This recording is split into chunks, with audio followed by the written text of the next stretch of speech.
ನಮಸ್ಕಾರ ಸ್ನೇಹಿತರೆ, ಶೋಧ ಯೂಟ್ಯೂಬ್ ಚಾನಲ್ಗೆ ಎಲ್ಲರಿಗೂ ಸ್ವಾಗತ. ಭಾರತದ ಸ್ವಾತಂತ್ರ್ಯ ಸಂಗ್ರಾಮದ ಇತಿಹಾಸದಲ್ಲಿ ಆಗಸ್ಟ್ 15, 1947 ನಮಗೆ ಸ್ವತಂತ್ರ ತಂದ ಶುಭ ದಿನವಾದರೆ, ಅದಕ್ಕೂ ಸರಿಯಾಗಿ ಒಂದು ವರ್ಷದ ಮೊದಲು ಅಂದರೆ ಆಗಸ್ಟ್ 16, 1946 ನಡೆದ ಘಟನೆಯು ಭಾರತೀಯ ಇತಿಹಾಸದಲ್ಲಿ ಅತ್ಯಂತ ದುಃಖದ ಅಧ್ಯಾಯಗಳಲ್ಲಿ ಒಂದಾಗಿದೆ. ಅದೇ ಡೈರೆಕ್ಟ್ ಆಕ್ಷನ್ ಡೇ ಅಥವಾ ಗ್ರೇಟ್ ಕಲ್ಕತ್ತಾ ಕಿಲ್ಲಿಂಗ್ಸ್. ಒಂದೇ ದಿನದಲ್ಲಿ ಆರಂಭವಾದ ಕೋಮು ಹಿಂಸಾಚಾರವು ಸಾವಿರಾರು ಜನರ ಪ್ರಾಣ ತೆಗೆಯಿತು. ಹಾಗಾದರೆ ಈ ಡೈರೆಕ್ಟ್ ಆಕ್ಷನ್ ಡೇ ಎಂದರೇನು? ಇದನ್ನು ಕರೆ ನೀಡಿದ್ದು ಯಾರು? ಅಂದು ಕಲ್ಕತ್ತಾದಲ್ಲಿ ಏನಾಯಿತು? ಬನ್ನಿ ಇವತ್ತಿನ ವಿಡಿಯೋದಲ್ಲಿ ಈ ಐತಿಹಾಸಿಕ ಘಟನೆಯ ವಿವರವಾಗಿ ತಿಳಿಯೋಣ. ಅದಕ್ಕೂ ಮೊದಲು ನೀವಿನ್ನೂ ನಮ್ಮ ಶೋಧ ಚಾನಲನ್ನು ಸಬ್ಸ್ಕ್ರೈಬ್ ಮಾಡಿಲ್ಲ ಅಂದರೆ ಮೊದಲು ಸಬ್ಸ್ಕ್ರೈಬ್ ಮಾಡಿ, ಬೆಲ್ ಐಕಾನ್ ಟಚ್ ಮಾಡಿ.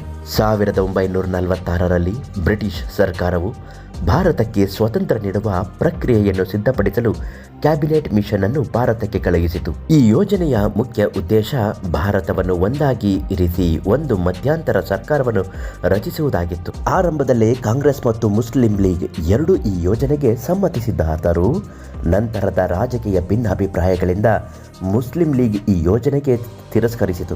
ಪ್ರತ್ಯೇಕ ಪಾಕಿಸ್ತಾನ ದೇಶ ರಚನೆಗಾಗಿ ಒತ್ತಾಯಿಸಿದ ಮುಸ್ಲಿಂ ಲೀಗ್ ನಾಯಕ ಮೊಹಮ್ಮದ್ ಅಲಿ ಜಿನ್ನಾ ಅವರು ತಮ್ಮ ಬೇಡಿಕೆಯನ್ನು ಈಡೇರಿಸಿಕೊಳ್ಳಲು ಬ್ರಿಟಿಷ್ ಸರ್ಕಾರ ಹಾಗೂ ಕಾಂಗ್ರೆಸ್ ಮೇಲೆ ಒತ್ತಡ ಹೇರಲು ಡೈರೆಕ್ಟ್ ಆಕ್ಷನ್ ನೇರ ಕಾರ್ಯಾಚರಣೆಗೆ ಕರೆ ನೀಡಿದರು. ಅದು August 16, 1946 Muslim league direct action day ಎಂದು ಘೋಷಿಸಿತು. ಬೆಂಗಾಲ್ ಪ್ರಾಂತ್ಯದಲ್ಲಿ ಆಗ ಹುಸೇನ್ ಶಾಹಿದ್ ಸುವರ್ದಿ ಅವರ ನಾಯಕತ್ವದ ಮುಸ್ಲಿಂ ಲೀಗ್ ಸರ್ಕಾರವಿತ್ತು. ಅಂದು ಪ್ರಾಂತ್ಯದಾದ್ಯಂತ ಸಾರ್ವಜನಿಕ ರಜೆಯನ್ನು ಘೋಷಿಸಲಾಗಿತ್ತು. ಅಂದು ಮಧ್ಯಾಹ್ನ ಕಲ್ಕತ್ತಾದ ಒಕ್ಟೋರೊಲೋನಿ ಮ್ಯಾನೇಜ್ಮೆಂಟ್ ಇಂದಿನ ಶಾಹಿದ್ ಮಿನಾರ್ ಬಳಿ ಬೃಹತ್ ಸಮಾವೇಶ ನಡೆಯಿತು. ಅಲ್ಲಿ ನಾಯಕರ ಮಾಡಿದ ಭಾಷಣಗಳ ನಂತರ ನಗರದಲ್ಲಿ ಉದ್ವಿಗ್ನತೆ ಹೆಚ್ಚಾಯಿತು. ಮೆರವಣಿಗೆ ಮತ್ತು ಸಮಾವೇಶದ ನಂತರ ಕಲ್ಕತ್ತಾದ ರಸ್ತೆಗಳಲ್ಲಿ ಹಿಂಸಾಚಾರ ಬಡಕಾಯಿಸಿತು. ಅಂಗಡಿ ಮುಂಗಟ್ಟುಗಳು ಮುಚ್ಚಿಸುವಲ್ಲಿ, ಬಸ್ಸು ವಾಹನಗಳಿಗೆ ಬೆಂಕಿ ಹಚ್ಚುವಲ್ಲಿ ಗಲಭೆಗಳು ಆರಂಭಗೊಂಡವು. ಕೆಲವೇ ಗಂಟೆಗಳಲ್ಲಿ ಇದು ಎರಡು ಕಡೆಯೂ ನಡೆಯುವ ಘೋರ ಕೋಮು ಹಿಂಸಾಚಾರವಾಗಿ ರೂಪಾಂತರಗೊಂಡಿತು. ಮುಂದಿನ 72 ಗಂಟೆಗಳ ಕಾಲ ಕೋಲ್ಕತ್ತಾದ ನಗರವು ಭೀಕರ ಹಿಂಸೆಗೆ ಸಾಕ್ಷಿಯಾಯಿತು. ಈ ಘಟನೆಯಲ್ಲಿ ಸುಮಾರು 4,000ಕ್ಕೂ ಹೆಚ್ಚು ಜನರು ಪ್ರಾಣವನ್ನೇ ಕಳೆದುಕೊಂಡರು. 10,000ಕ್ಕೂ ಹೆಚ್ಚು ಜನರು ತೀವ್ರವಾಗಿ ಗಾಯಗೊಂಡರು. ಸಾವಿರಾರು ಕುಟುಂಬಗಳು ನಿರಾಶ್ರಿತರಾದವು. ಕೋಲ್ಕತ್ತಾದ ರಸ್ತೆಗಳಲ್ಲಿ ಶಾಂತಿ ಸ್ಥಾಪಿಸಲು ಬ್ರಿಟಿಷ್ ಮಿಲಿಟರಿ ಪಡೆಗಳು ಕರೆಸಬೇಕಾಯಿತು. ಈ ಹಿಂಸಾಚಾರವು ಕೇವಲ ಕಲ್ಕತ್ತಾಗೆ ಸೀಮಿತವಾಗದೆ ಬೆಂಗಾಲ, ನೋವಖಾಲಿ, ಬಿಹಾರ ಮತ್ತು ಪಂಜಾಬ್ ಪ್ರಾಂತ್ಯಗಳಿಗೂ ಹರಡಿತು. ಡೈರೆಕ್ಟ್ ಆಕ್ಷನ್ ಡೇ ಭಾರತದ ಇತಿಹಾಸದಲ್ಲಿ ಒಂದು ದೊಡ್ಡ ತಿರುವನ್ನು ನೀಡಿತು. ಈ ಘಟನೆಯ ನಂತರ ಭಾರತವನ್ನು ಒಂದಾಗಿ ಇಡುವುದು ಅಸಾಧ್ಯ ಎಂದು ಭಾವನೆ ಬ್ರಿಟಿಷರಲ್ಲೂ ರಾಜಕೀಯ ನಾಯಕರಲ್ಲೂ ಬಲವಾಯಿತು.